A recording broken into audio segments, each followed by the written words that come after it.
saja yang hadir siapa ya. Oke, kita mulai aja. Terus waktunya panjang amat itu emang Ibu dikasih berapa judul? Ibu satu, cuma itu jam di RPS saja, Ibu. Mm-mm. Sampai jam 14 ya. Betul nggak? Iya, Ibu, kalau di RPS. Ya udah, kita nggak apa-apa. Yang penting kita udah jalan aja dulu ya, gitu. Oke. Baik ya, kita mulai. Ibu akan share screen dulu ya. Baik, Assalamualaikum warahmatullahi wabarakatuh.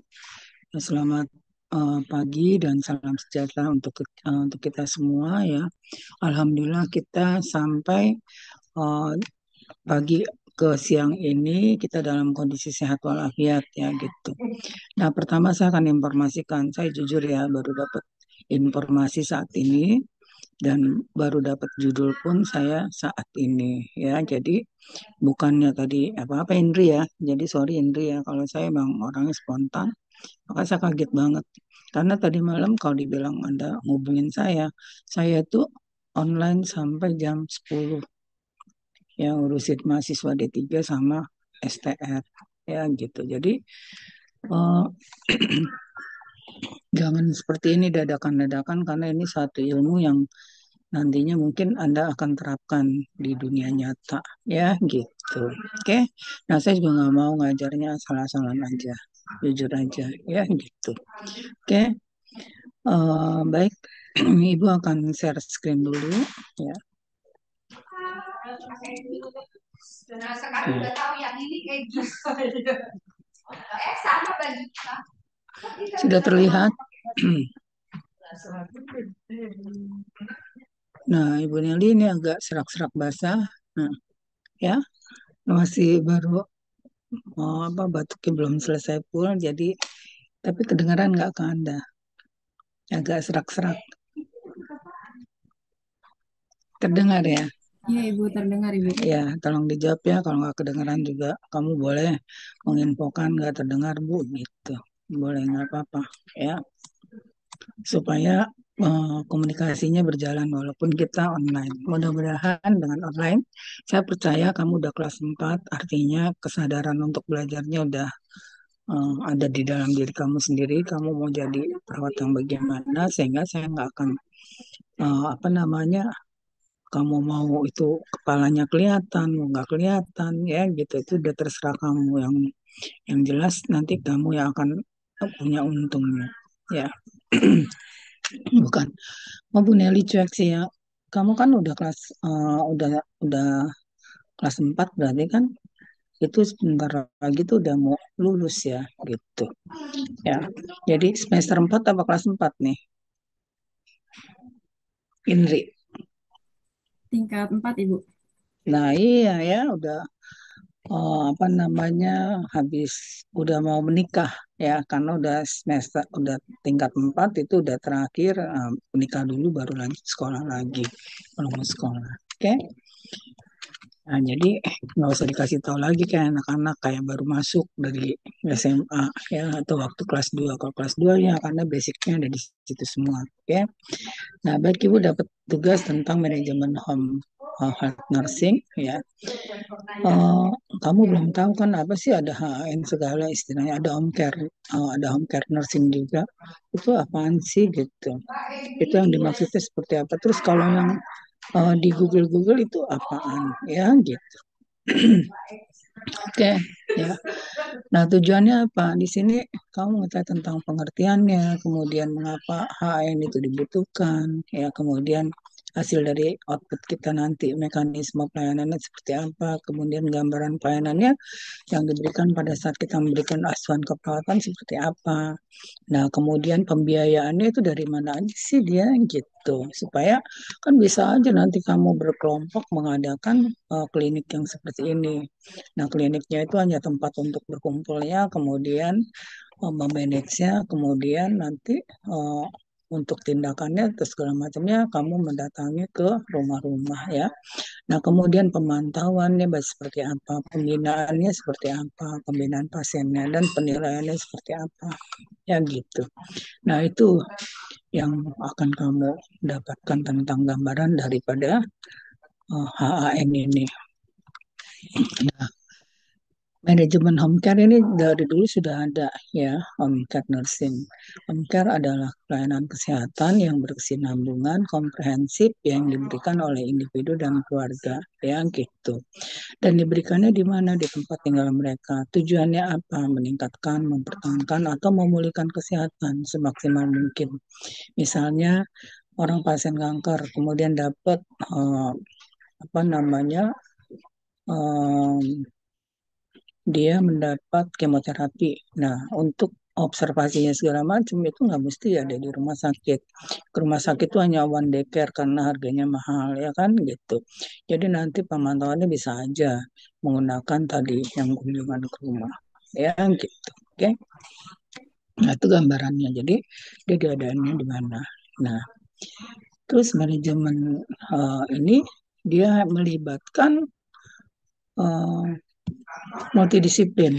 Ya, pemberian asuhan keperluan secara multidisiplin yang bertujuan untuk meningkatkan pemanfaatan fungsi berbagai anggota tim ya kesehatan atau kolaborasi. Jadi di sini ada sistem kolaborasinya, bahkan ada fisioterapisnya, ada dokternya, tapi biasa chipnya itu perawat ya gitu. Nah, kemudian manajemen kasus yang merupakan proses pemberian asuhan keperawatan mengurangi fragmentasi, meningkatkan kualitas hidup. Ya, jadi dia tetap dari rumah sakit itu didapatkan data-datanya, kemudian dilanjutkan di rumah, ya itu contohnya. Nah, kemudian nih, home health nursing itu merupakan spesialisasi keperawatan di mana perawat memberikan pelayanan. Ya, ya, tapi tadi dia kompleks, secara kompleks ya. Kalau tahun 2000, oh kenapa sih Bu?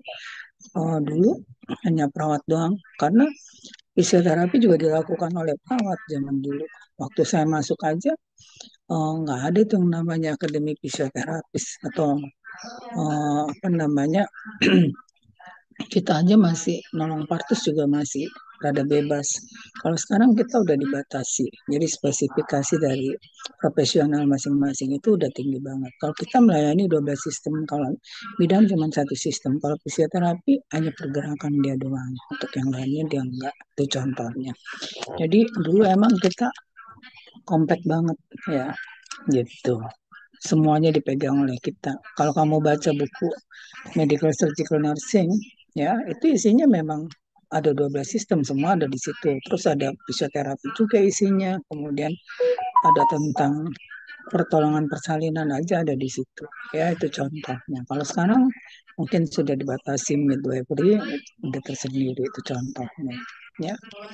Nah, kemudian perawatan kesehatan di rumah ini merupakan salah satu jenis dari perawatan jangka panjang. Jadi, biasanya orang-orang yang belum mendapatkan perawatan jangka panjang, misalnya ada gangguan sistem persarafan, tuh, nanti itu menggunakan perawat yang datang ke rumahnya, ya gitu. Nah, kemudian perawat kesehatan di rumah merupakan salah satu bentuk pelayanan kesehatan, ya, adalah suatu komponen tentang pelayanan kesehatan yang berkesinambungan. Terus dia juga komprehensif memberikannya, ya, kemudian diberikan kepada individu, keluarga, ya, di tempat tinggal mereka. Nah, kemudian tujuannya apa tadi? Untuk meningkatkan, mempertahankan, memulihkan kesehatan, ya, serta memberikan kenyamanan, meminimalkan apa namanya kecacatan atau komplikasi-komplikasi lainnya akibat dari apa namanya penyakit yang diderita dan bahkan memberikan persiapan penyakit terminalnya dengan baik ya gitu. Nah, pelayanan kesehatan di rumah ini adalah pelayanan keperawatan yang diberikan kepada pasien di rumahnya. Merupakan sintesa dari pelayanan kesehatan komunitas dan keterampilan teknikal tertentu yang berasal dari spesialisasi kesehatan tertentu, kemudian yang menyembuhkan, mempertahankan, dan meningkatkan kesehatan fisik, mental, emosional pasien. Ya, nah Terus some nurses katanya travel to multiple homes per day and provide short visit to multiple patient. Jadi si kita yang datang ke rumah itu tadi sudah dengan pembagian tugas. Jadi ada yayasannya yang mengurus ini atau kliniknya, tapi dia untuk menerima di kliniknya sendiri itu jumlahnya sedikit, tapi dia lebih banyak tadi perawatnya itu pergi ke rumah-rumah ya sehari-harinya, atau bisa juga suatu rumah sakit menyediakan dana layanan ke rumah ya gitu. Jadi dia nggak dirawat di rumah sakit. Kalau di rumah sakit kan biaya perawatannya mungkin sehari itu bisa 500.000 misalnya. Nah kalau ke rumah misalnya dia cuma bentuk doang, mungkin itu hanya sesuai dengan tindakan yang diberikan gitu. Atau sudah paketnya. Nah, kemudian itu terdiri dari serangkaian kegiatan, terutama bantuan medis oleh perawat dan bantuan dalam kehidupan sehari-hari bagi orang sakit cacat dan balita usia. Kemudian klien juga menerima layanan kesehatan di rumah, mungkin mengeluarkan biaya lebih rendah ya. Jadi itu kenapa dia sangat dipentingkan dibandingkan. Terus lebih praktis karena keluarga tidak mesti apa namanya menungguin pasien itu di rumah sakit. Nah, itu kalau misalnya keluarga yang sangat aktif dan sebagai tulang punggung untuk mencari nafkah itu agak ribet juga. Tapi dengan menggunakan metode ini lebih mudah ya gitu. Nah, perawat juga mencatat tanda-tanda vital klien, melaksanakan perintah dokter mengambil darah. Ini yang koordinasinya nih, kalau misalnya dia obat-obatannya sesuai dengan yang di program, ya. Kemudian dia mengambil darah juga, nanti dia mengirimkannya, ya. Nanti hasilnya tuh sudah ada di mereka, mendokumentasikannya, ya gitu. Cuman kalau di rumah sakit ini kenapa kelihatannya murah? Karena dia dilakukan oleh yayasan. Jadi oleh asuransi ya diberi tanggung asuransi sehingga nggak kerasa. Kalau kita mungkin BPJS kali ya, cuman di kita belum kelihatan yang kayak gitu. Nah, ini ringkasannya. Jadi home health nursing itu ya pelayanan suatu layanan keperawatan kesehatan profesional yang diberikan di rumah pasien dengan tujuannya apa? Yaitu tadi ya dia meningkatkan kualitas hidup pasien, mengurangi risiko komplikasi, meningkatkan kemampuan. Jadi yang profesional, jadi udah bersertifikasi ya gitu. Kalau misalnya belum, apakah boleh? Tidak boleh ya gitu. Jadi nanti dia bergabungnya juga sama dokter, perawat, kemudian fisioterapis biasanya ya. Kemudian meningkatkan kemampuan pasien untuk merawat diri. Nah, ini kenapa juga pentingnya perawat itu mampu menganalisis kondisi pasiennya supaya tidak semua si pasien itu dibantu supaya kita bisa memandirikan klien kita ya pasien kita. Nah, kemudian mengurangi biaya perawatan kesehatan tuh. Ya, kemudian meningkatkan kepuasan pasien dan keluarga ya gitu. Dia ada di tengah-tengah rumah. Ada yang orang kalau keluarga sakit di dekat dia itu merasa lebih nyaman ya dibandingkan kalau di rumah sakit, karena di rumah sakit pun walaupun dia ditaruh di ruang VIP ya itu dia merasanya sepi sedih ya gitu tuh contohnya ya itu udah terbukti. Jadi kemarin kebetulan anak saya itu kan sakit ya, terus dia dirawat di ruang VIP. Nah kebetulan saya kan udah banyak keterbatasannya, jadi dia minta saya nungguin. Nah, saya nggak bisa, emang manja banget ya. Jadi saya tahu tuh anak pertama saya itu seperti apa, tapi emang dia ke ibunya itu lebih dalam ya. Nah, terus saya bilang, kamu dari istri, jadi istri kamu yang jaga. Terus suatu saat ditinggal nih waktu kemarin hari Minggu. Terus dia nelpon, mami kesini dong katanya, sepi katanya. Ya jadi seperti itu saya bisa gambarin gini.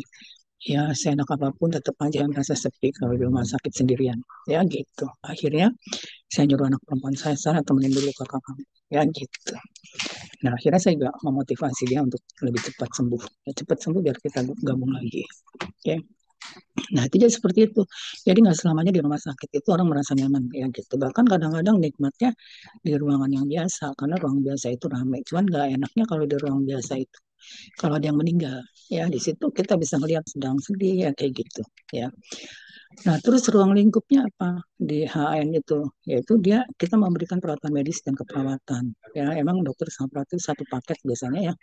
Nah, kemudian pengelolaan penyakit kronis, pengelolaan nyeri dan gejala, ya. Kemudian kita memberikan terapi fisik, okupasi dan bicara. Nah, kalau misalnya dia butuh terapi fisik, misal kayak okupasi, kayak bicara, berarti kita manggil orang psikoterapi. Jadi kita kolaborasi tuh kondisinya. Jadi dia memang kerja di yayasan itu dia dipanggil kalau misalnya diutus kalau misalnya memang ada yang harus dilakukan tindakan. Nah, kemudian dia melakukan edukasi pasien ya di rumah si pasien itu ya.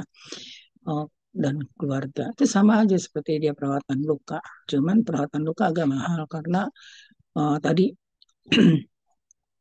peralatan luka yang modern sekarang itu harganya lumayan mahal ya gitu. Itu pernah suatu saat saya juga ingin adik saya karena dia lihat saya sibuk ya. Jadi dia mau minta tolong untuk merawat ayah saya itu pakai perawat dari rumah sakit. Kebetulan dia kepala bidang diklat kan ya. Saya bilang emang tahu bayar perawat itu berapa. Kalau perawat on care ke rumah itu mahal ya. Saya bilang, itu untuk perawatan luka butuh berapa hari. Jadi eh, nggak bisa hanya segitu ya gitu. Nah akhirnya saya bilang saya aja yang ngerawatin nanti.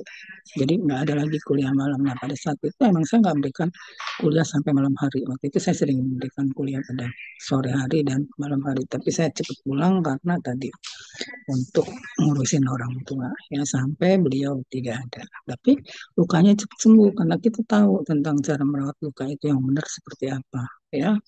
Tuh biasanya saya hanya memberikan uang aja, nah ternyata akan lebih bermanfaat. Tadi tindakan lebih bagus. Nah, kalau ada uangnya lebih bagus lagi untuk orang tua kita karena pada selama sakit pasti butuh biaya ya.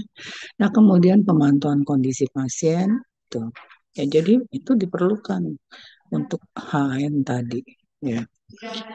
Jadi lebih terkoordinir, lebih terjaga. Tapi keluarga nggak mesti nongkrong di situ selama seharian. Nah, kemudian kriteria pasiennya seperti apa? Misalnya pasien dengan penyakit kronis, tuh. Jadi ada diabetes mellitus, hipertensi yang dalam kondisi berat, ya misalnya contoh. Tapi kalau misalnya hipertensinya dia terkendali kayak saya ini sebenarnya hipertensi, ya karena perawat, jadi kita bisa ngatur diri sendiri, ya bisa merasakan oh ini lagi kondisi nggak benar. Nah, makanya kalau lagi kondisi nggak benar nggak usah kita paksakan untuk melakukan aktivitas bekerja. Contohnya kalau saya ngajar atau penelitian segala macam saya stop dulu ya gitu. Jadi nggak usah terlalu muluk-muluk. Nah kemudian sama ada juga gitu ke ruangan dan sampai juga tiba-tiba pecah pembuluh darah kita yang menderita stroke ya naudzubillah min dzalik. Harusnya kita tadi bisa menjaga itu ya. Jadi kita hanya ngerawat pasien aja, sama kalau ibu minterin mahasiswa aja gitu. Doanya tuh hanya itu aja, ya Allah beri kesempatan aku membesarkan mahasiswa. Gitu. Ya, jadi seperti itu. Kalau perawat ya, doanya ya Allah berikan aku bisa memberikan perawatan yang baik kepada apa namanya pasien. Doanya tuh seperti itu dulu. Tapi kalau saya ada satu lagi waktu saya di ICU di ya Allah, eh, jangan kau biarkan pasien meninggal pada saat saya berdinas. Pada saat saya berdinas jadi di atas malam, di atas pagi, ya, kayak gitu. Itu doa saya. Ya, jadi seperti itu gambarannya. Ya karena kita emang berurusan dengan nyawa manusia, makanya kenapa nggak kita harus serius untuk melakukan asuhan. Ya. Nah kemudian pasien pasca operasi itu, pasien pasca operasi kan dia nggak bisa nanti dibasahin luka operasinya, akhirnya bukannya baik malah infeksi malah dehisan ya keluar isi perutnya. Nah, itu yang salah siapa? Kitanya. Bahkan tidak ada edukasinya. Jadi seharus sejatinya ya dari dulu saya lihat kalau perawat nggak diminta pasti dia tetap ngomong. Beda sama pramugari. Pramugari bayarnya mahal, makanya dia baik kepada kita sehingga dia juga tetap keluar walaupun nggak diminta. Kalau perawat tadi seharusnya ya itu keluar semuanya. Dan biasanya orang-orang pilihan soalnya jadi perawat itu nggak tahu dikasih tahu. Lagi ngeliat anak kecil makan apa namanya bubur, cuman bubur nasi doang nggak ada telurnya, kok bubur doang nggak ada telurnya, ya kan gitu. Itu perawat. Tapi kalau apa namanya, profesional yang lain yang kita lihat, bayar dulu baru dikasih, ya kan gitu. Itu contoh, itu kelebihannya seorang perawat ya.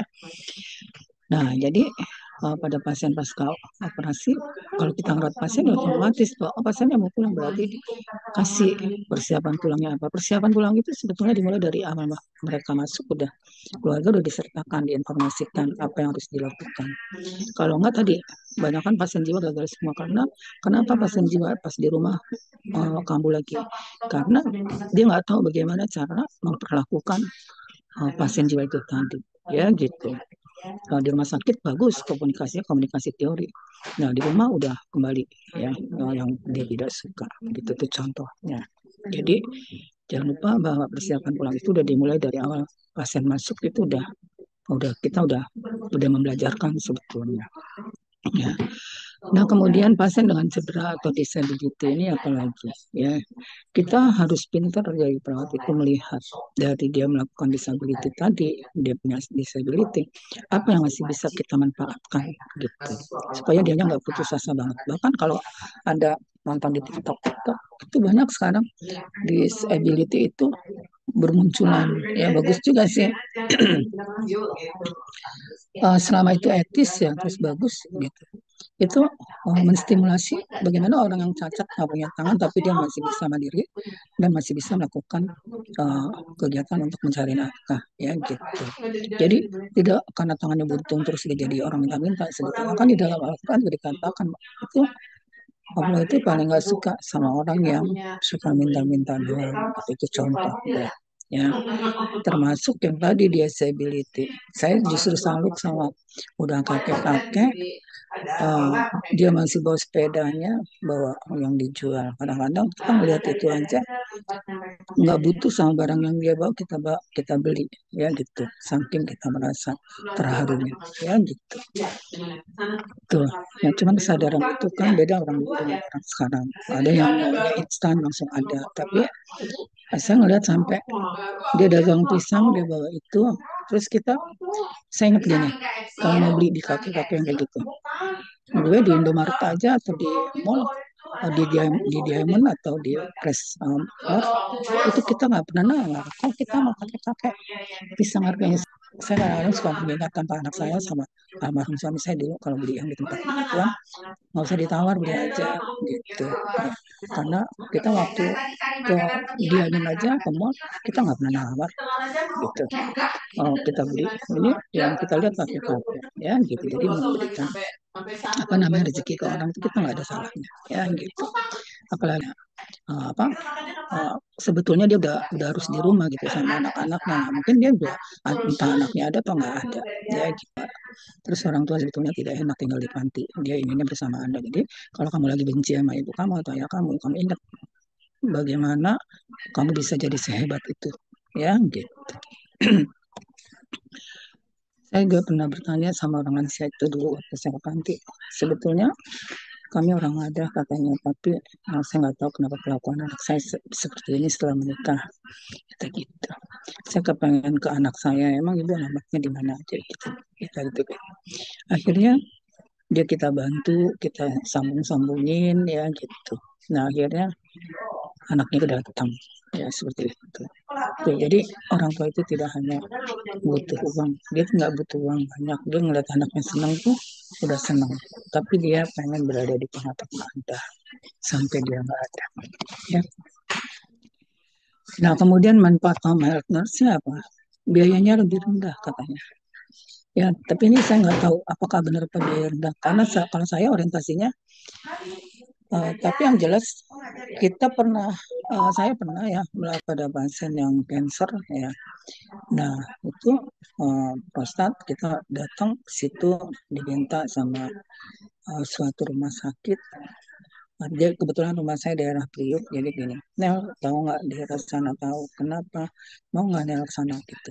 Oh boleh aja. Nah ternyata itu kadang-kadang kita diberikannya lebih dari apa yang sudah apa namanya dianggarkan oleh ditetapkan oleh si yayasan itu atau rumah sakit itu ya. Tapi kadang-kadang hati nurani kita berkata, karena dia kanker butuh pelayanan, lama, jadi kadang-kadang kita nggak tega juga, itu contohnya untuk menerima lebih. Jadi kita paling menerima sesuai apa yang udah disediakan. Sama aja ada kerja di Express kereta, kemudian amputasi. Ibunya, kamu tahu latar belakang ibunya cuma dagang apa. Nah, terus kayak gitu dia terima kasih sama kita dikasih tadi disumpelin uang. Nggak tahu uang itu 100 apa berapa, tapi kan kalau kita tahu tadi latar belakang tadi, kita mikir untuk menerima uang itu. Ya gitu.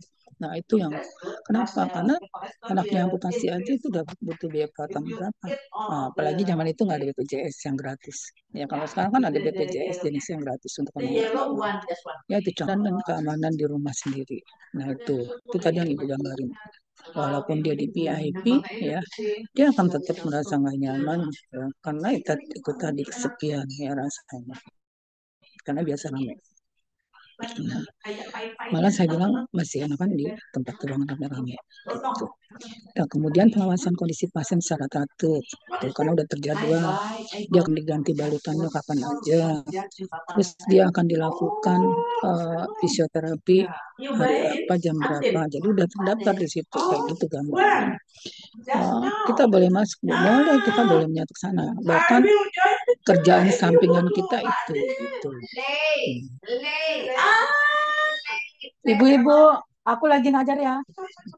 Ya, ya. Nah kemudian uh, pengawasan kondisi pasien secara teratur tadi ya, jadi udah jelas. Bahkan kita sendiri juga boleh ikut gitu loh ya. Kita boleh ikut. Kayak saya dulu emang jadi yang kerjaan tetap saya ada di apa namanya di pendidikan, terus sorenya saya tadi bisa datangin ke rumah pasien, bisa di klinik juga ya. Jadi nggak hanya satu tuh kayak batannya perawat ya gitu. Itu kalau yang mau, karena dulu kan saya merasa masih gadis, jadi nggak ada tanggungan apa-apa ya. Terus hobinya emang begitu ya, jadi nggak mau diem ya. Nah kemudian meningkatkan kualitas hidup pasien tuh ya. Gimana dia nggak kualitas hidup dia, karena dia lebih terjaga emosional, emosinya lebih terkontrol ya. Terus dia ada teman untuk bicara ya gitu. Nah kemudian dalam melakukan asuhannya dia menggunakan standar praktek HAN ya, Home Health Nursing. Ini yang peraturan Menteri Kesehatan nomor 252 tahun sekian sama American Nursing Association. Kemudian Organisasi Kesehatan Dunia juga itu diadakan, dan lagi juga Kementerian Kesehatan. Ya ternyata kalau yang dia sudah, kalau rumah sakit ini cenderung bekerja sama dengan ini ya, sehingga dia udah lebih terkontrol ya. Tapi juga ada yang klinik-klinik yang mengadakan itu, tapi dia benar-benar tersertifikasi. Jadi kalau misalnya itu dananya dari dana publik kayak BPJS ya, nah itu dia betul-betul kliniknya tadi atau yayasannya tadi itu udah tersertifikasi, karena BPJS juga itu tidak bisa orang dijadikan rujukan BPJS apa satu rumah sakit jadi rujukan BPJS kalau belum memenuhi syarat-syarat tertentu. Itu jadi ada persyaratannya tersendiri ya. Jumlah kliennya, jumlah SDM yang tersertifikasinya berapa ya, kayak gitu itu gambarannya. Jadi nggak gampang. Makanya bersyukur rumah sakit yang memang sudah menjadi rujukan BPJS tadi itu semua udah terakreditasi. Makanya sekarang rumah sakit swasta pun udah berlomba-lomba, SDM-nya juga dia milih-milih, nggak sembarangan. Walaupun dia swasta, tapi betul-betul dia udah tersertifikasi itu tadi. Ya. Nah, tenaga kesehatan pada layanan lain itu siapa aja? Ada perawat profesionalnya. Ya, jadi bukan perawat babysitter, bukan.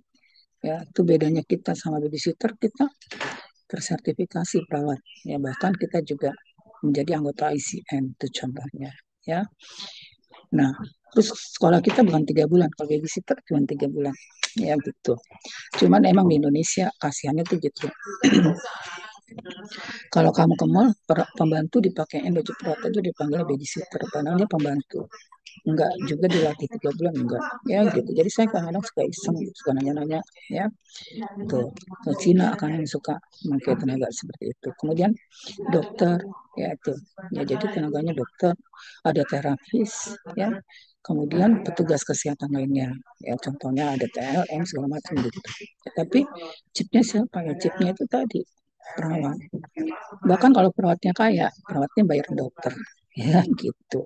Makanya gue bilang ini bisa menjadi kolaborasinya dengan berbagai profesi, yaitu contohnya chipnya tetap si perawat tadi, karena perawat itu biasanya terkenal dengan manajemennya ya gitu ya. Coba kamu lihat di ruangan, ada nggak yang kepala ruangannya ahli gizi, terus ada nggak kepala ruangannya dokter misalnya, nggak ada semua ya. Makanya waktu saya membawa mahasiswa ya, Cisnali apa, saya butuh 20 orang mahasiswa lulusan terbaik ya. RSM tuh ngomong gitu. Oh baik dok, nanti saya sampaikan ke ibu direktur saya.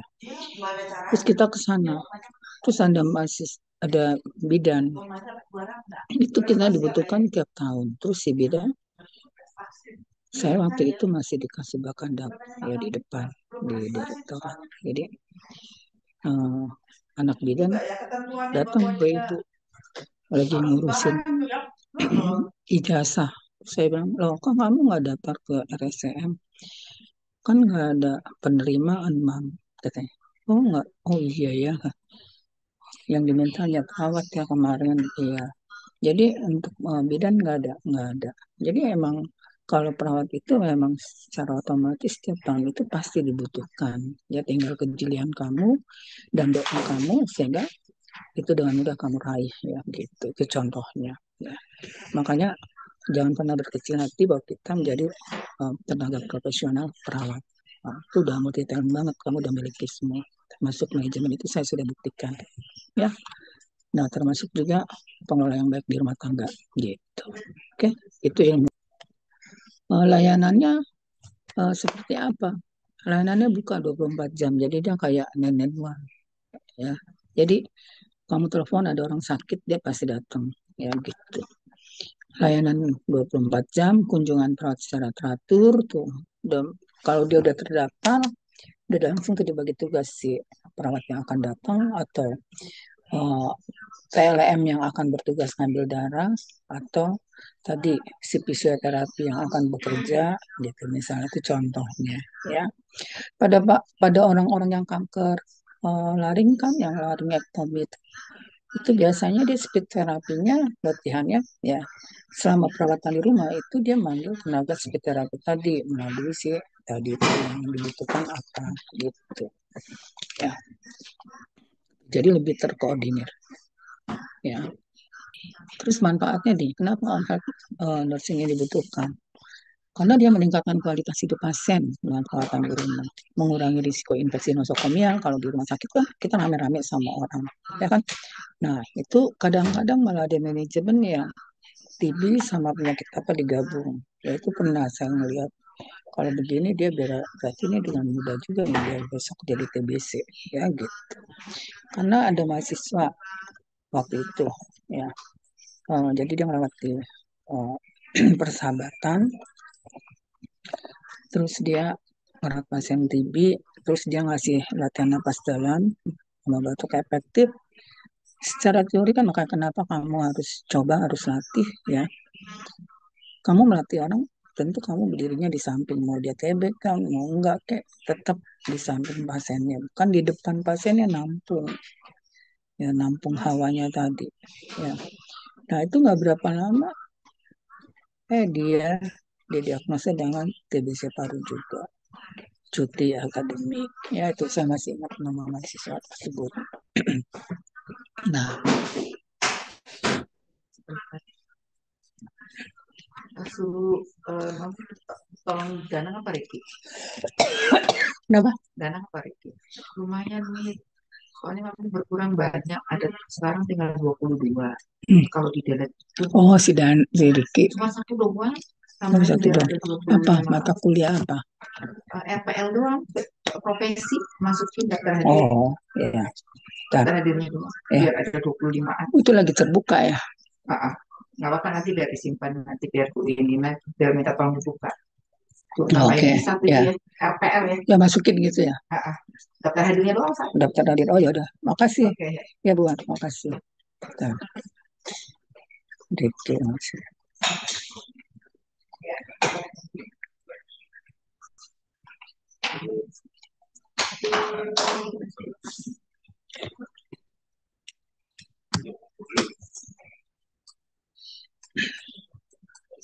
Halo, assalamualaikum, Pak Riki. Ya, tolongin Mami dong. Itu katanya, aku sebenarnya sih udah nggak masalah. Aku bilang udahlah segitu aja. Tapi buat kayaknya merasa nggak enak. Tolong masukin daftar hadir itu Mami yang tentang RPL profesi kali. RPL. Mika Madanang. Yang profesi RPL aja katanya. Yang RPL. Profesi coba.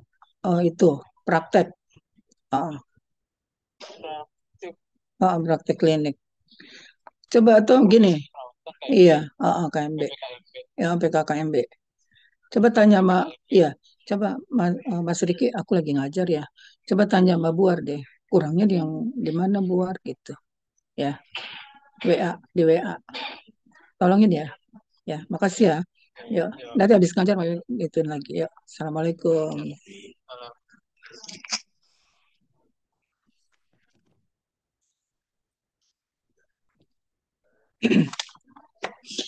Ya, kita maaf keganggu ya sebentar ya. Kita lanjutkan lagi. Nah, kemudian mengurangi risiko udah mengurangi biaya perawatan, meningkatkan kepuasan pasien dan keluarga ya. Kemudian mengurangi lamanya masa tadi ya. Ini apa nih? Dia ya ketidakapaan gitu ya, gitu contohnya. Nah, kemudian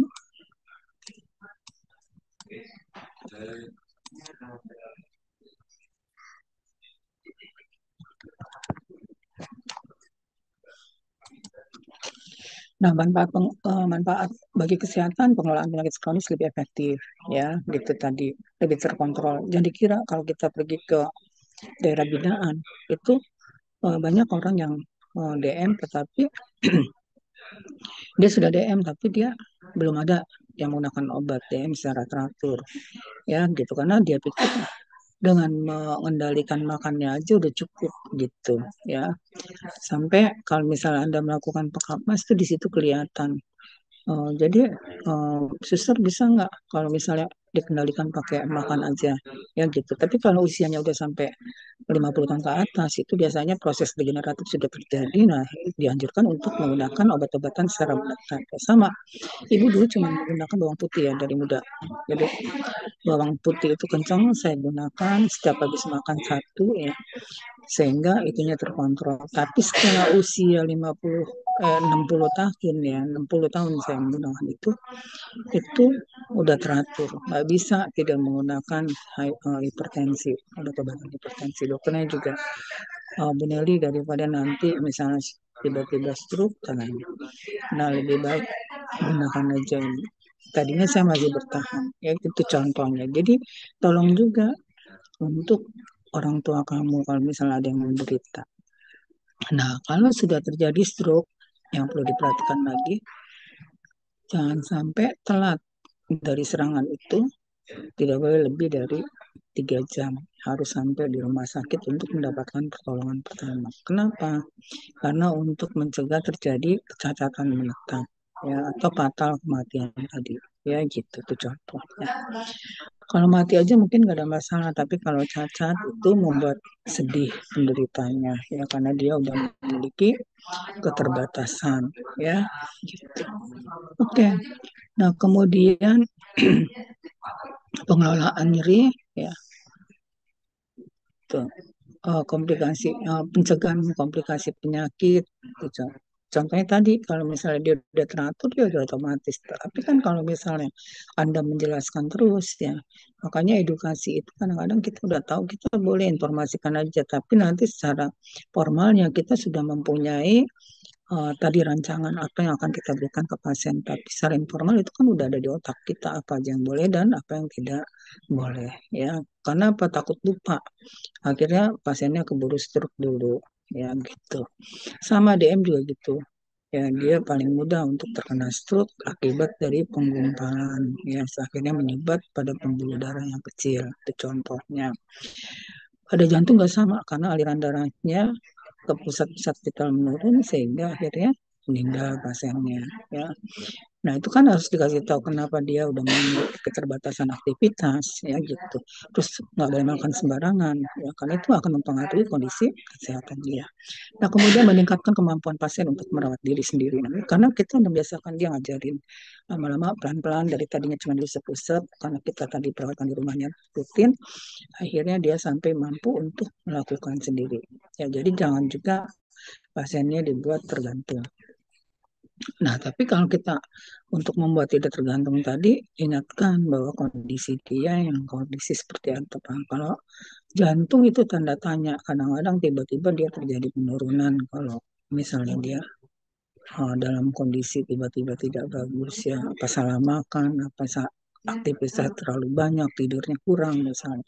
Nah, jadi kita lihat juga kondisi pasiennya. Dari mana kita melihatnya? Dari observasi tanda-tanda vitalnya. Itu kelihatan banget kalau benar kita melakukannya. Ya, itu. Nah, kemudian manfaat sosialnya mendukung keluarga pasien. Itu. Ya, meningkatkan kualitas waktu bersama keluarga. Ini perlu banget. Itu yang tadi saya bilang, cerita tentang anak saya. Ya, jadi gitu.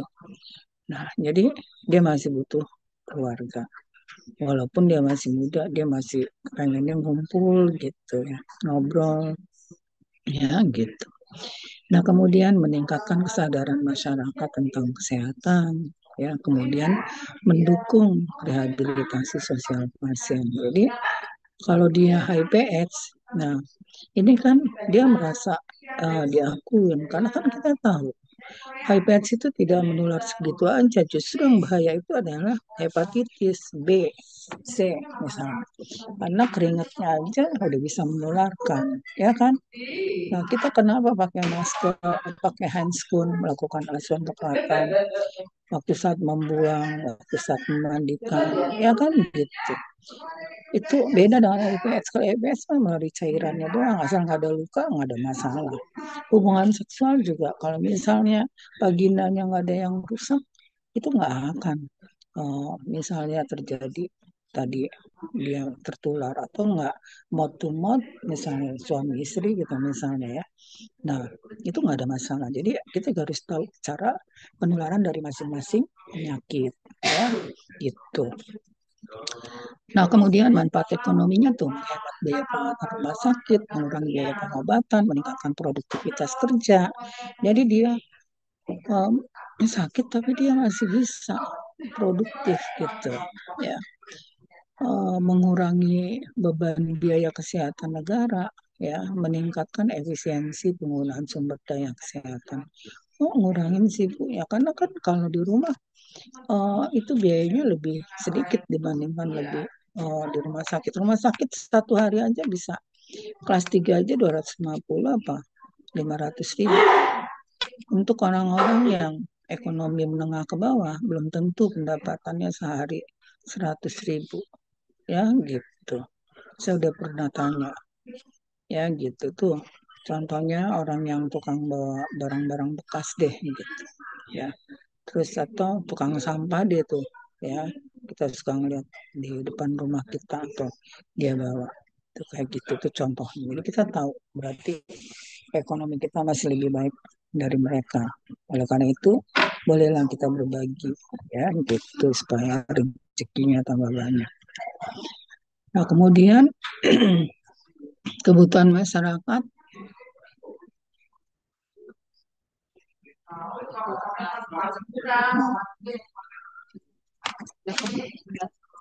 Nah, kebutuhan masyarakat meningkatkan aksesibilitas pelayanan kesehatan.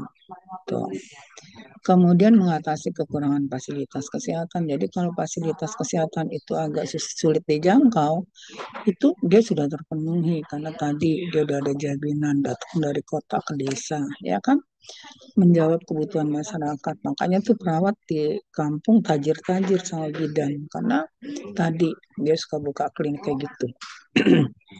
Nah, dia datangin walaupun nanti pembayarannya bisa dibayar pakai ayam 1 ekor, ya kan gitu, atau pakai buah-buahan yang ada di ininya dia, kebunnya dia, ya gitu. Itu cerita dokter sama perawat yang ada di daerah sama bidan, ya gitu. Nggak tahu apakah sekarang dia masih ada atau gimana, tapi masih ada kok, kata pembantu saya itu di daerahnya masih ada kok tentang pentingnya perawatan kesehatan, ya. Nah, ini kemudian yang terakhir, dia membantu pengembangan. Oh, 5 kelompok itu. Ini Minda ini gimana sih? Ya. Iya, kayak ininya. Oke. Nah, kemudian gambaran layanan seperti apa? Ini layanan utamanya, ya. Layanannya itu satu, perawatan medis, ya. Nah, perawatan medis ini dia contohnya pemberian injek, misalnya hipertensi, apakah sekali, 2 kali, ya gitu. Kemudian penggunaan antibiotik yang harusnya kalau di rumah sakit itu kan dia menginapnya aja biayanya berapa. Kalau ini nggak, khusus untuk pemberian obatnya atau pasien-pasien yang sedang menjalani kemoterapi, ya gitu. Betul kan? Makanya perawat itu sebetulnya ladang bisnisnya banyak, ya gitu. Asal tadi dia sudah tersertifikasi, terus kamu berkolaborasi, bergabung sama teman kamu, ya saya juga waktu kuliah dulu, dosen saya kan katanya, ya dia tahu karena saya salah satunya hobinya usaha pulang gitu. Nah, kemudian pengobatan lu boleh juga belajar tentang wound care dengan tersertifikasi. Kamu udah bisa sekarang perawatan luka, tetapi yang tersertifikasi bagaimana? Ya, jadi rumah sakit ada pasien yang minta, nah sehingga itu udah penghasilan khusus sendiri untuk diri kamu, ya. Nah, kemudian perawatan medis lainnya di rumah pasien, ya.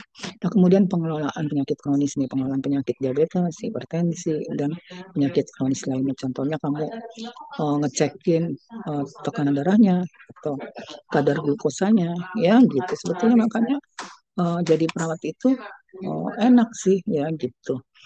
Karena tadi ladang bisnisnya tadi gede, ya. Jadi tidak hanya itu aja, tapi dia juga ini ya betul-betul bisa memiliki uang. Kemudian terapi fisik okupasi, ya, dan bicara, ya ini juga sama, ya. Jadi untuk membantu pasien mengembangkan kemampuan fisik dan kognitifnya, ya gitu. Jadi dilatih lagi, apalagi pada pasien-pasien yang gangguan sistem persarafan, contohnya yang amnesia, nah, itu kan kita harus latihan lagi.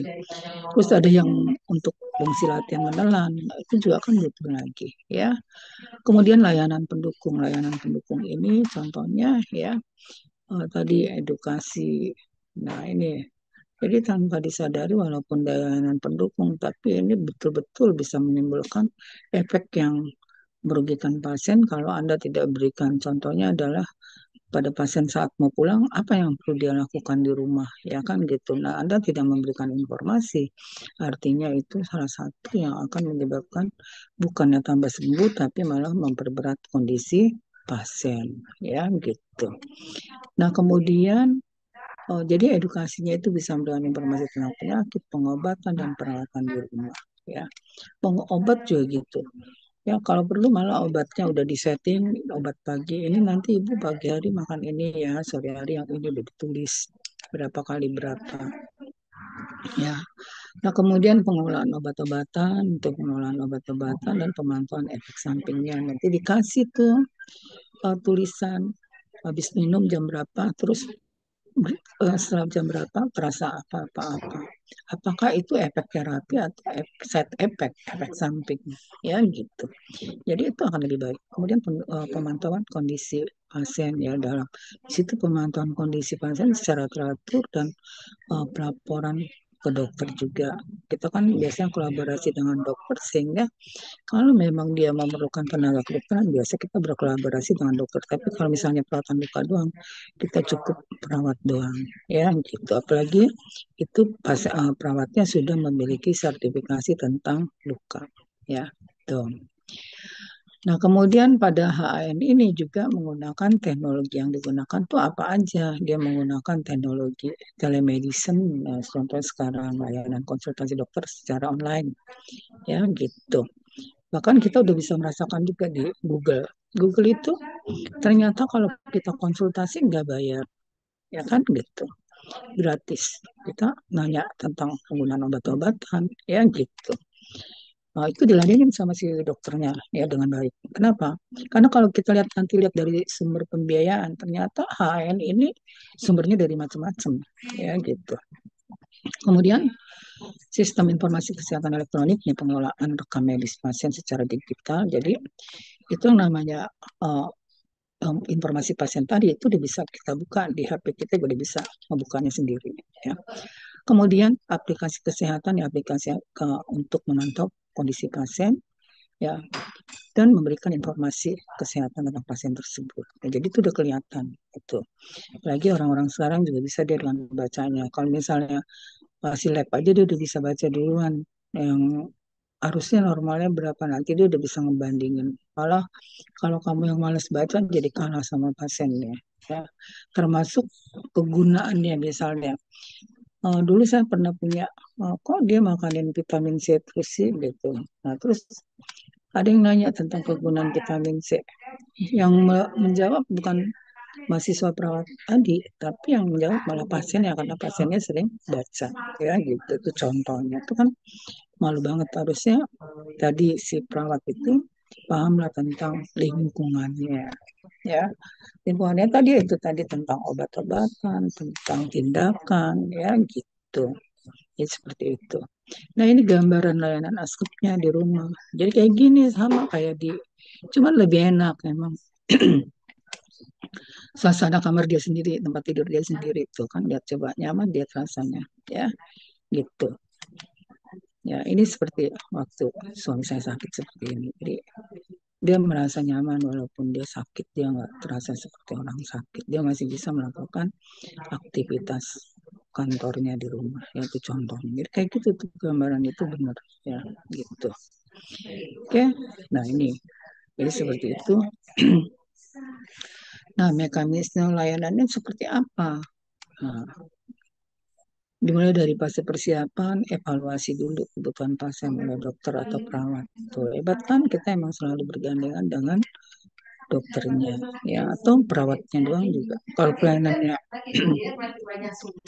tentang luka kita bisa ngelihat doang, udah bisa ya. Kemudian pembuatan rencana perawatan individu. Kemudian pengaturan jadwal kunjungan perawat ke rumah, koordinasi dengan tim kesehatan lainnya. Ya. Nah, kemudian proses layanan ini seperti apa? Kunjungan perawat yang diberikan ke rumah pasien setelah tahu alamatnya segala macamnya, ya. Pengambilan riwayat kesehatan dan pemeriksaan fisik, ya. Kemudian pelaksanaan perawatan medis, misalnya kalau dia ada injeksi atau perawatan luka, kita rawat lukanya. Pemantauan kondisi pasien yang dan pelaporan ke dokter kalau misalnya kita emang lagi bergabung dengan dokter ya sedang mengurus suatu penyakit ya. Kemudian edukasi pasien dan keluarga tentang perawatan dan pengobatan. Contohnya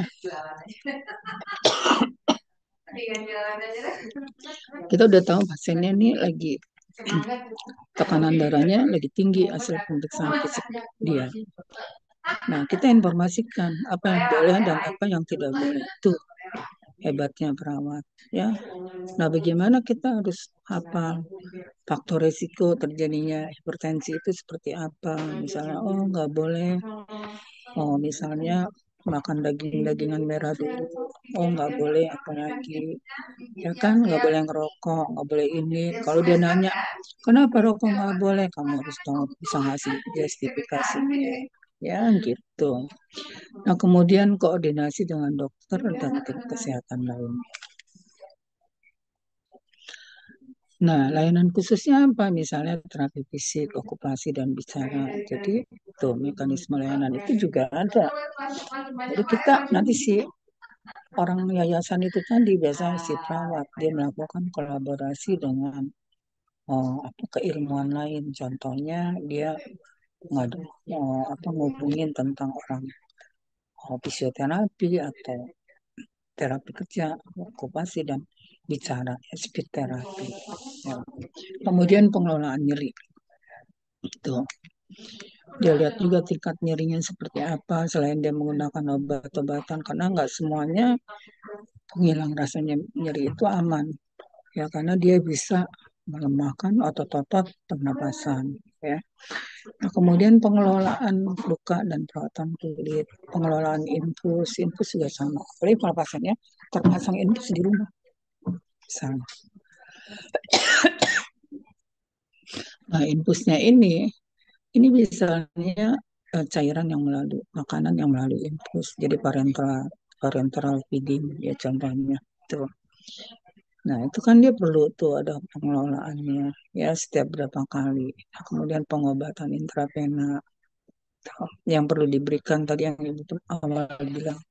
Ada obat yang perlu diberikan dua kali diinjeksi atau satu kali terus dia akan datangnya setiap jam berapa ya itu bisa. Ya. Nah, kemudian pemantauan kondisi kronis, diabetes, hipertensi untuk melakukan tadi pemeriksaan gula darah, kemudian pemeriksaan tekanan darahnya, ya gitu.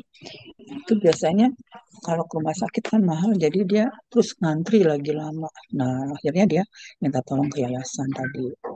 Nah, kemudian catatan pelayanan lainnya yang perlu dilakukan oleh si perawat setelah melakukan itu semua, pendokumentasian. Nah, isinya apa? Catatan perawat tentang kondisi pasien, kemudian laporan ke dokter dan tim kesehatan lainnya. Itu komunikasinya harus jalan. Bahwa udah dilakukan fisioterapi oleh tenaga fisioterapi pada jam berapa, ya kan? Nah, kemudian sudah diberikan suntikan apa pada jam berapa. Nah, terus perkembangan pasiennya seperti apa.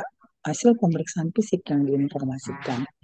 Nah, kemudian pembaharuan rencana perawatan individu ada nggak yang perlu diinikan atau pada saat si dokter kunjungan sudah ada informasi bahwa ini. Nah, berarti si perawat manajemen tadi itu langsung sudah membuat perencanaan yang baru untuk pasien yang dilakukan perawatan di rumah tadi.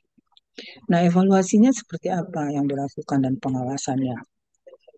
Evaluasi keefektifan perawatan, efektif tidak, kenapa kok nggak sembuh-sembuh lukanya, apa yang terjadi. Nah itu harus mahir di situ perawat melakukan observasi terhadap perkembangan dari lukanya. Kemudian pengawasan kondisi pasien secara teratur, ya gitu itu evaluasinya. Nah kemudian penyesuaian rencana perawatan individu. Kalau misalnya dia emang nggak cocok menggunakan krim yang digunakan di dalam perawatan tadi, berarti kita udah bisa merubah apa ya gitu atau dia sensitif terhadap penggunaan obat-obatan. Nah itu kita bisa menuliskan tadi penyesuaian di rencana perawatan individu ya itu contohnya. Bisa aja dia dari nggak bisa berdiri, dari nggak bisa duduk, beraktivitas turun dari tempat tidur, kita rubah lagi, sekarang maju lagi, perencanaannya meningkat, dia harus bisa berapa, dia bisa melangkah berapa, ya itu contoh. Nah kemudian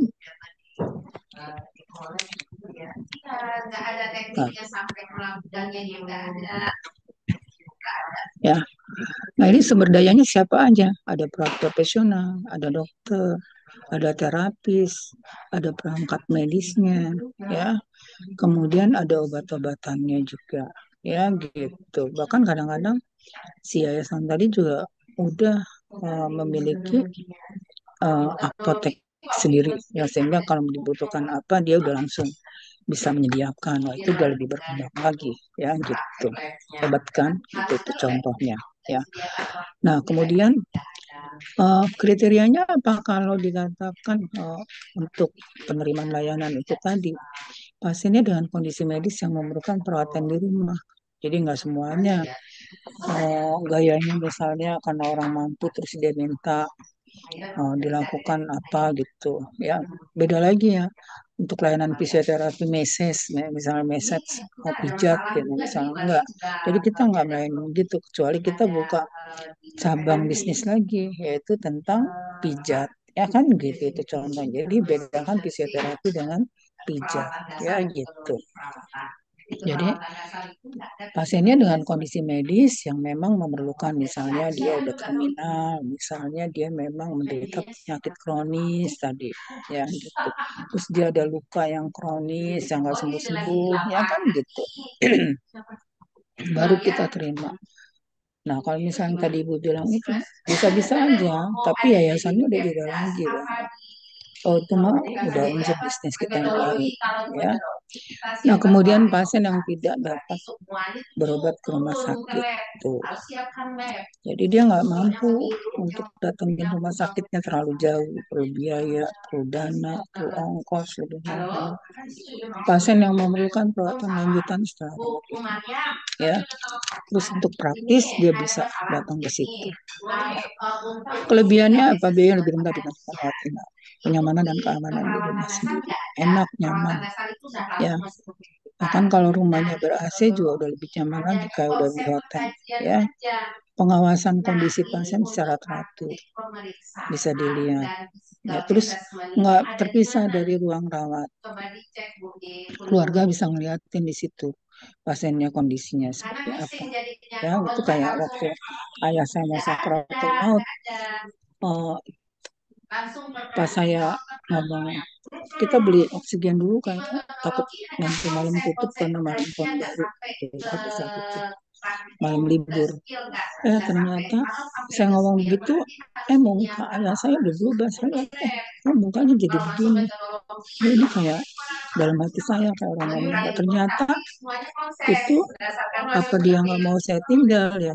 Akhirnya saya bilang, saya angkat mama saya bopong, suruh minta maaf sama ayah saya. Untung ayah saya masih mendengar. Akhirnya kita semua pada minta maaf, ya setelah itu langsung meninggal. Itu kelebihan kita kalau kita pernah di rumah sakit, ya dibandingkan kita nggak pernah sama sekali memegang pasien. Tuh, makanya diingatkan harusnya kamu bangga dengan rumah sakit karena kamu tahu bagaimana sakratul maut itu akan terjadi. Setelah itu udah ayah saya nggak ada, ya mukanya udah berubah. Terus saya langsung ada kakak ipar saya yang dokter, saya bilang tolong dicek itu masih ada nggak ininya arteri karotisnya, masih ada denyutnya nggak. Aku takut salah, jadi saya takut salah kalau saya nggak merasa nggak ada. Ternyata memang sudah nggak ada. Ya terus saya memang udah berpesan pada saat itu kalau udah terjadi gini saya jangan dibawa lagi ke rumah sakit PON. Ya dia udah capek. Nah berarti adik saya yang kepala bidang diklat waktu itu di rumah sakit PON bilang, Kak bawa ke rumah sakit, ayah udah ngomong begini jadi nggak usah, udah kita rawat di rumah gitu. Ya jadi seperti itu ada keuntungannya, kelebihannya seperti itu. Kita bisa berada dia, kita bisa mendampingi dia sampai dia menjalani sakratul mautnya. Ya. Kemudian pengawasan kondisi pasien secara teratur, edukasi pasien dan keluarga tentang perawatan. Itu yang saya rasakan kelebihan kita menjadi perawat. Ya, jadi jangan pernah sedih menjadi perawat, tapi bangga kita juga bisa menciptakan generasi yang cerdas-cerdas karena kita udah tahu kurikulumnya, ya. Selain doa sama Allah Subhanahu Wa Taala, ya. Gitu. Nah, sumber pembiayaannya dari mana? Tadi yang ini Ibu bilang, ya, sumber pembiayaannya, ya pembiayaan publik. Jadi ada yang dari BPJS karena dia pusat rujukan BPJS, dia boleh dirujuk ke sana, ya. Kemudian program jaminan kesehatan nasional JKN ini tanpa tadinya awalnya main-main, tapi dia bisa bekerja sama dengan badan-badan itu. Dana bantuan sosial berarti ini dengan bansos, ya. Kemudian anggaran pendapatan dan belanja negara APBN. Tuh. Apalagi kalau ada mantan keluarga pejabat yang dirawat di klinik itu, ya, atau rumah sakit itu. Ya, jadi sumber ini dengan proposal yang jelas, nyata, dan memang digunakan tidak dikorupsi, itu bisa diberikan. Tuh. Ya, dari awalnya cuman kolaborasi, lama-lama dia tadi dikasih dari pemerintah. Sama yayasan-yayasan yang lain kan itu juga. Ya. Jadi karena ini kayaknya perlu dibantu karena dia juga membantu pemerintah untuk melancarkan program kesehatan, itu contohnya. Kemudian sumber pembiayaan swasta itu ada asuransi kesehatan swasta yang memang mempunyai link dengan yayasan tersebut atau rumah sakit tersebut. Ya. Kemudian perusahaan ini ya perusahaan manfaat kesehatan. Tuh. Ya, kemudian dana perusahaan biaya sendiri ke pasien. Nah, tuh yang kadang-kadang kita kalau dia orang mampu enak, tapi kalau orang nggak mampu tuh akhirnya itu tadi mudah-mudahan aja si klinik tadi memiliki jatah untuk orang nggak mampunya berapa persen gitu, misalnya 20% atau 10% ya dari jumlah pasien yang hadir. Nah, sumber pembiayaan internasional kalau dia udah maju rumah sakitnya bahwa dia juga mempunyai yayasan itu atau departemen itu, maka dia bisa aja WHO pun juga bisa nyumbang, kemudian UNICEF, USAID, ya, kemudian Badan PBB lainnya itu udah tingkat tinggi, ya, gitu. Jadi CAN ini emang luas banget, ya, gitu. Nah, kemudian sumber pembiayaan lainnya lagi ada donasi sumbangan, misalnya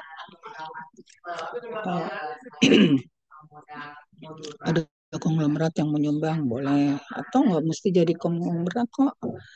Kalau orang mau nyumbang, yang penting nggak usah orang lain tahu ya. Kalau dia mau nyumbang, nyumbang aja gitu. Itu bisa digunakan. Kemudian kerjasama dengan organisasi non gubernamental (NGO), ya. Kemudian program corporate social responsibility (CSR). Ini juga karena dia berada di lingkungan situ, akhirnya perusahaan yang ada di situ memberikan donasi boleh, dana dari yayasan kesehatan ini juga bisa, ya gitu. Jadi banyak ininya kalau yayasan yang kamu bangun itu atau klinik yang kamu bangun itu udah berkembang dengan baik, itu bisa dapetin dari tadi dengan kerjasama yang baik, ya gitu. Ya, donasi sebetulnya sih itu yang tadi Ibu bilangin. Ada suatu ustadz yang saya dengar gini, sebetulnya uang saya nggak banyak, tapi saya berusaha dari hasil, misalnya saya ngadain ceramah, itu uang yang saya dapatkan, saya suka tadi sumbangkan ke sana gitu, itu contohnya. Jadi sangka orang dia nyumbang dulu banyak, terus dia bilang untuk nyumbang itu nggak perlu uang banyak, katanya yang penting niat kita seperti apa gitu. Maksudnya bukan jadi konglomerat nyumbang, justru setelah jadi konglomerat juga jarang yang mau bermurah hati, ya di situ. Nah itu karena mati itu sewaktu-waktu katanya. Tapi benar juga ternyata dia ustadz yang berusia muda, ya, ternyata dia meninggal pada zaman COVID, ya gitu.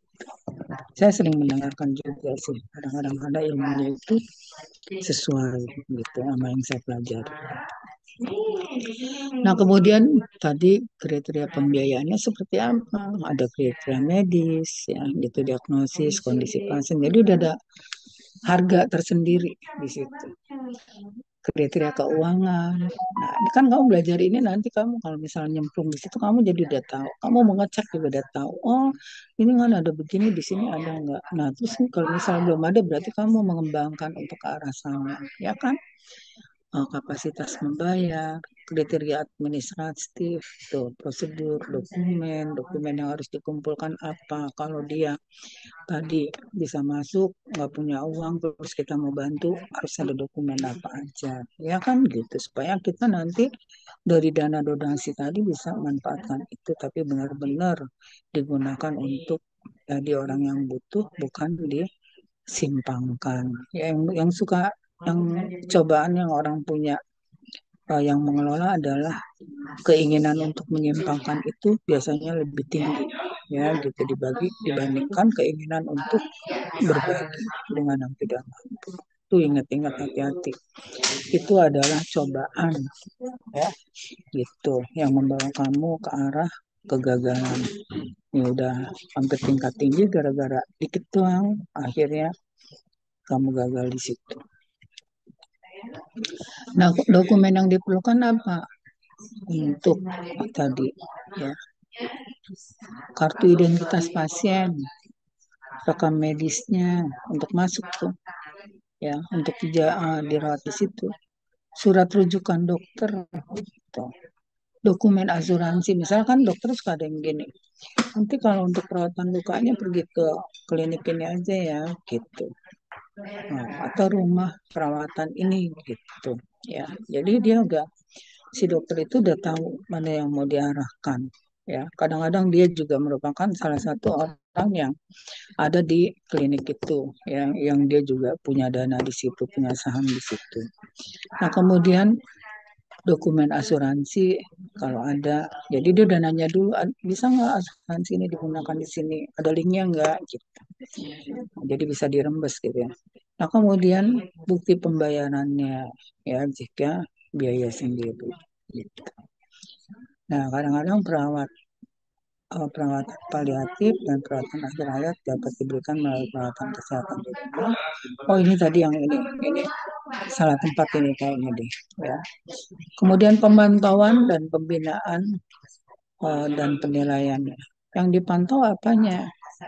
Setelah kita melakukan itu semua, setelah kita tahu, ya, pemantauan kondisi pasien secara teratur, kemudian pemantauan kepatuhan pasien. Jadi kalau kita operan antara perawatan satu, besoknya kita yang perawat hari Selasanya udah beda. Gitu kita harus operan sama perawat yang itu. Apa aja yang udah dilakukan kemarin selain ada di buku laporan tadi, ya, tentang pasien yang sedang dirawat. Jadi pemantauan kondisi pasien secara teratur, pemantauan kepatuhan pasien terhadap rencana perawatan, kemudian pemantauan efek samping obat-obatan, kemudian pemantauan peralatan medis, pemantauan kebersihan dan keselamatan lingkungan, ya. Nah, itu semua harus dilakukan, gitu. Ya.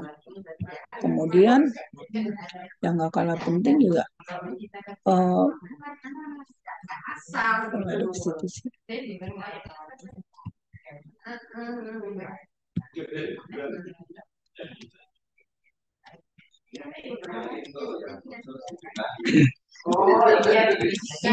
Sampai pemantauan ya tadi ya.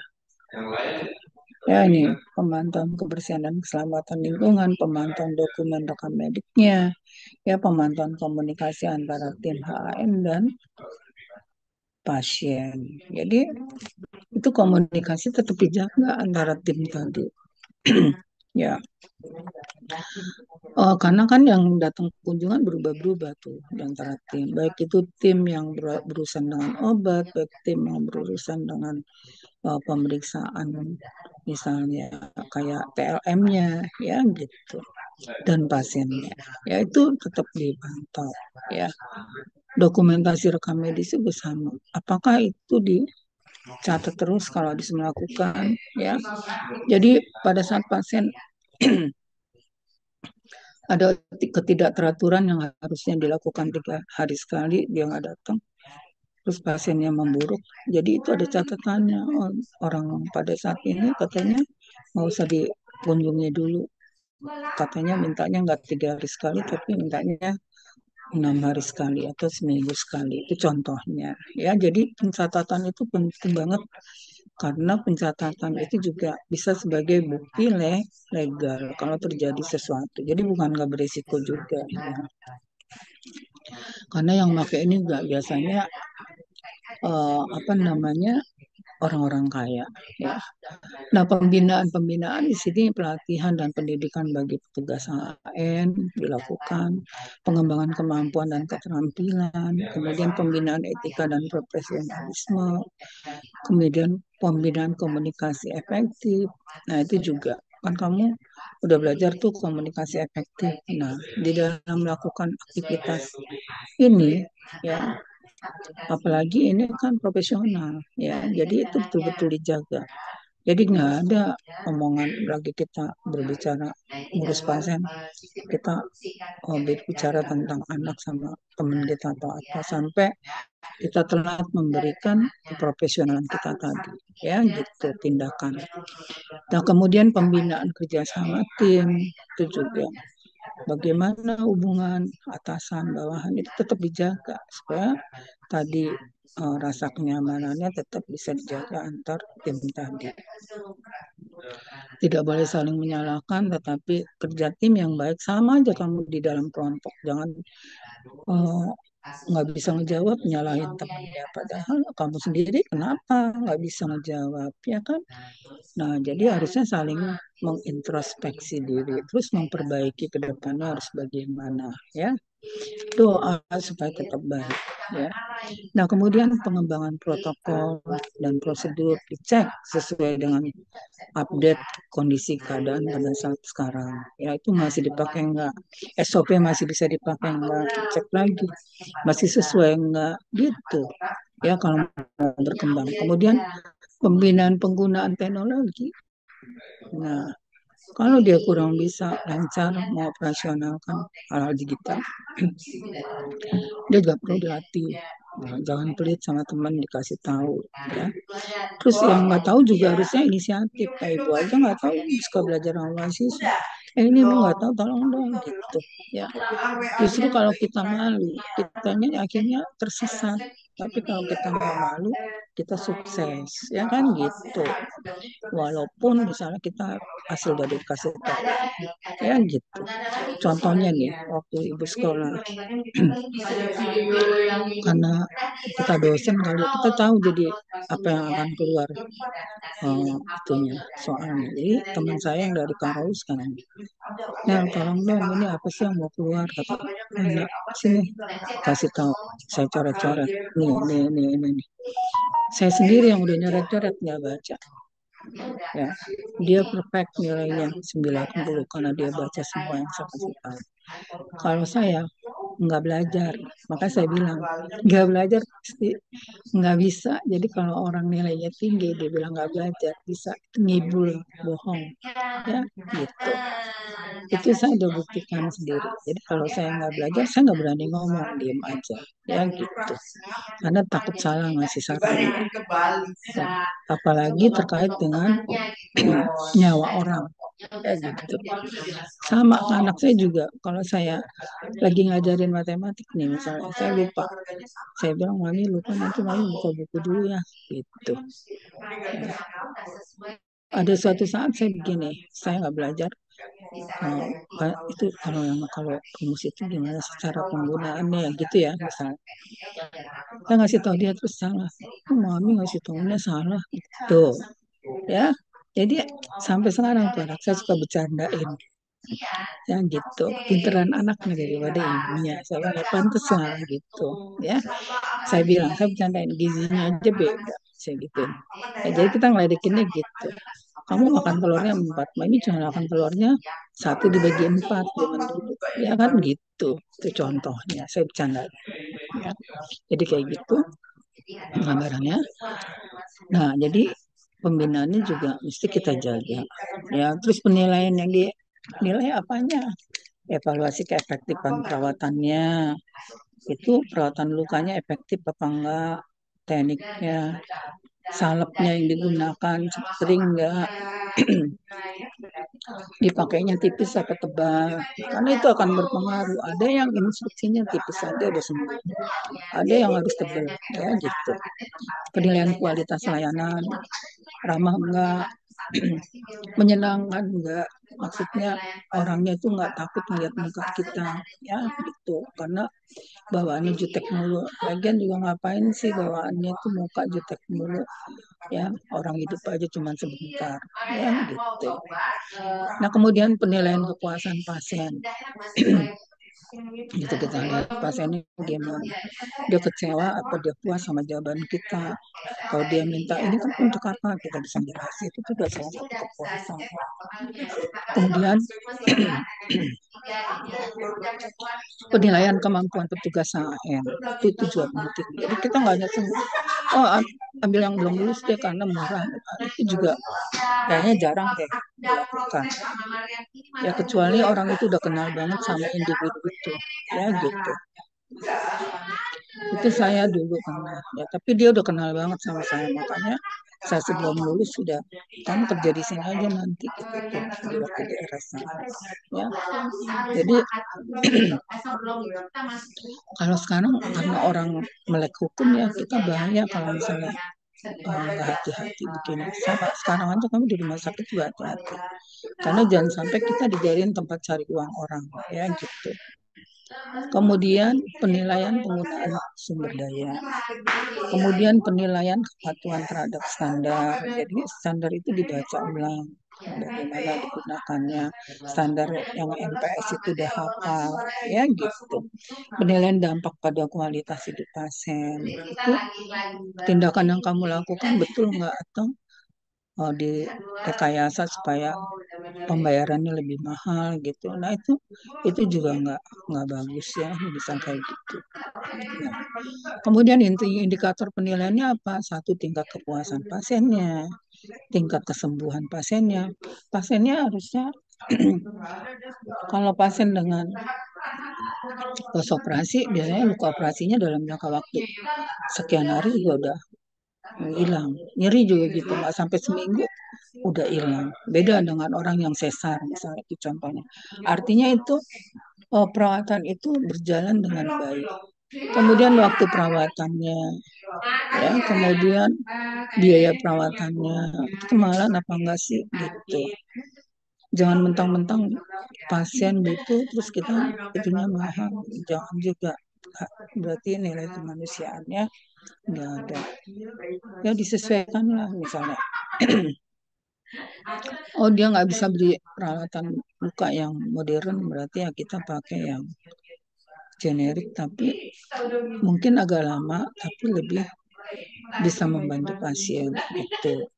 Kemudian kualitas layanan, kemampuan petugasnya, ya itu juga merupakan indikator keberhasilan. Ya, kemudian kepatuhan terhadap standar, itu ada checklistnya tersendiri dibikin. Oh tadi dia habis kerja seperti apa, nah itu biasanya nanti juga siapa yang menilai kamu, pasien kamu. Makanya pasien kamu tuh, kamu ada di manajemen rumah sakit itu karena pasien kamu, pasien yang mengatakan. Saya aja begini, waktu saya lagi penelitian sama Bu Deswani tentang ostoma. Nah, saya ngambilnya kan pada pasien kanker di Dharma Isnya Ibu Wida yang ngajarin, di Wida Gitiarja itu, Gitarja. Itu dia murid kita di Kimia 17 yang sekarang udah miliuner, ya kan? Nah, itu si pasien orang Cina. Nah, suster kenal nggak sama suster Wida? Dan waduh suster itu pinter, bagus suster, baik hati, nggak jijian dalam merawat luka pasien. Itu dia nggak tahu yang di depannya ibu gurunya dulu, ya kan, waktu di akademi. Nah pas saya ketemu saya sampaikan tetap dijaga. Nah sekarang dia udah menjadi miliuner itu tadi. Ya temennya Ibu Pramita, dia seangkatan dengan Ibu Pramita kalau nggak salah. Ya. Nah itu ya, jadi tingkat kepuasan pasien itu yang menyebabkan dia dokter salut, ya gitu, sampai dokter juga nanya si Prof Hari waktu itu nanya, Bu Nelly kenal nggak sama si Uda? Ya itu alumni kita. Pinter ya, apa mahasiswanya kayak gitu? Kayaknya sih ya kali Prof, soalnya yang daftarnya ratusan, yang diterima cuma 40 sama enggak, cuma satu kelas kami nerimanya 40, karena waktu zaman itu cuma kita emang nerima 40. Jadi betul-betul kualitasnya terjamin, itu contohnya. Ya gitu. Tapi sekarang juga banyak karena jumlah penduduknya udah banyak, berarti harapannya kualitasnya masih terjaga.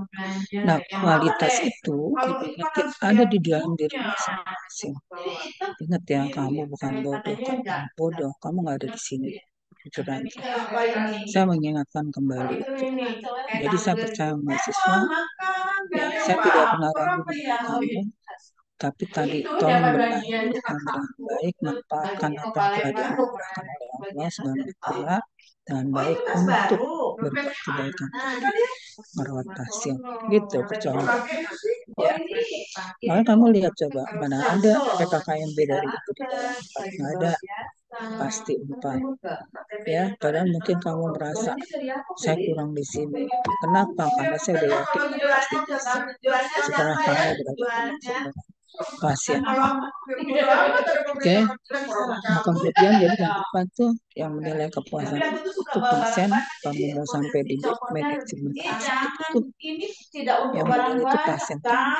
Kemudian tingkat kesembuhan pasien, waktu perawatan, berapa lama digunakan, biaya perawatan, kualitas pelayanan, ya, kemampuan petugas, kepatuhan terhadap standar. Ya, balik lagi kayak gitu.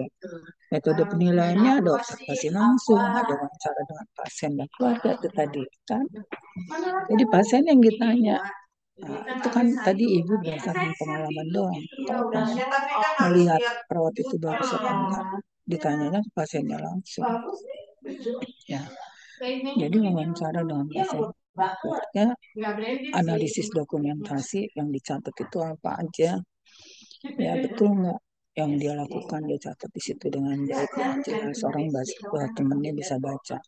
Evaluasi kinerja petugas, pengukuran kualitasnya, survei kepuasan pasien, kemudian analisis data statistik. Nah ini referensinya yang dipakai, kamu boleh buka American Nurses Association, di situ ada cerita tentang ini, Kementerian Kesehatan Republik Indonesia, serta kemudian Organisasi Kesehatan Dunia, Peraturan Menteri Kesehatan, belum ada yang baru kan, saya search yang update yang terbaru. BPJS, ya, Kementerian Standar Pelayanan Keperawatan Kesehatan. Nah, ini mah gampang dapetnya dengan masuk aja. Oke, sampai sini, alhamdulillah. Udah selesai, makanya saya bilang kok waktunya panjang banget. Ya. Ibu stop dulu. Di sini ada pertanyaan, cukup jelas nggak informasi dari ibu? Mudah-mudahan gampang dipelajari ya. Si pen nanti saya kirim Indri saya kirim ya ininya. Indri maafin juga tadi pagi kamu kan jangan kaget-kagetan ngirim jadwalnya, jujur aja karena saya udah punya jadwal ada 4 pertemuan di 4 kelas beda ya gitu. Jadi yang akan datang tolong ya. Karena gini Indri, ibu sekarang tiap malam udah ngecekin itu apa namanya WA. Nah ini siapa aja, cuman jeleknya saya yang nggak ada namanya saya nggak mau baca. Nah makanya kan nama kamu saya kasih nama tuh WA-nya, jadi supaya saya bisa ini si Indri, si pen HM gitu tuh contohnya ya kan gitu. Oke Indri ya, jadi udah tahu untuk ke dosen yang lainnya juga gitu, jangan kaget-kagetan ya gitu. Oke, sampai sini ada pertanyaan silakan. Indri mana? Indri ada nggak? Rame banget ya. Ibu-ibu rame banget sih, aku lagi ngajar nih.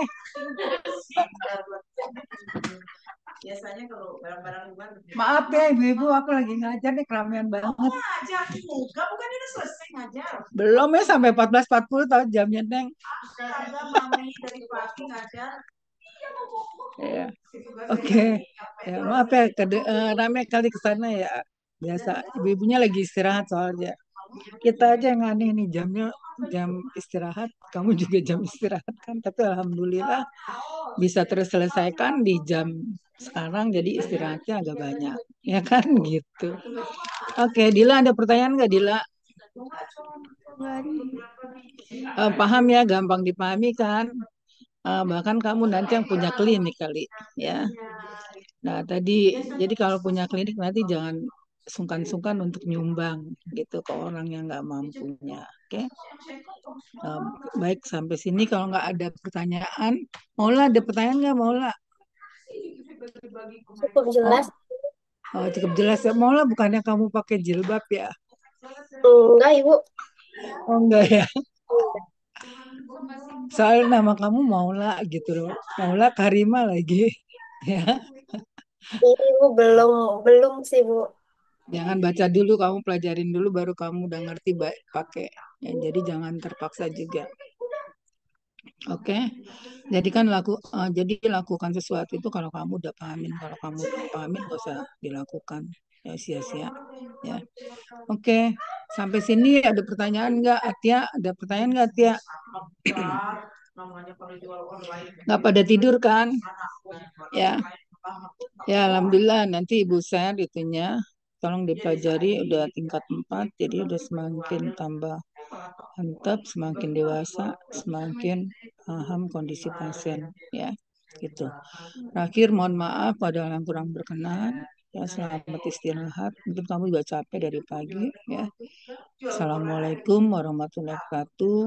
Waalaikumsalam, Ibu. Tapi mohon maaf, Ibu. Ini dulu, Ibu. Apa? SS dulu.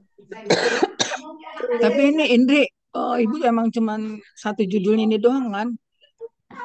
Ibu cuma satu judul ini aja. Tapi Iya. jam dulu, Ibu, kita SS dulu.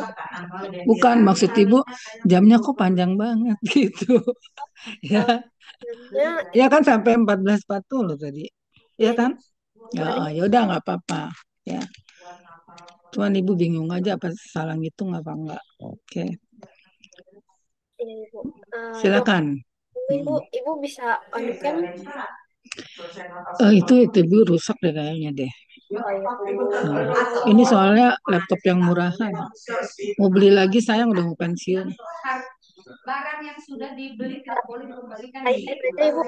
Ryzen Ya. 4M. Ryzen Oh, RSN. ya, Ryzen Ibu. Biar tetap ada di layar yang pertama. Ada di mana sih? Ada di option ya? Di, Lupa. di apa? Dari mana? Atau kalau nggak itu nggak apa-apa ya kan? Ada nama Ibu kan di situ. Ada. Oh ya udah. Namanya aja ya, Hendri. Teman-teman KI satu dua tiga. Oke, tuh oke belajar. Ada yang lagi ngajar ya, kita berisik. Di rumah. Itu kan kemarin anaknya dulu. Besok kesini Pak. Besok kesini. Kami satu ke kiri. Bawa segalanya bawa. Iya pulang ada terus. Yang RKI gimana? Udah siap nih pergi ke luar negeri to go abroad. Are you ready? I think you has ready for to go abroad ya. Mana coba yang RKI siapa?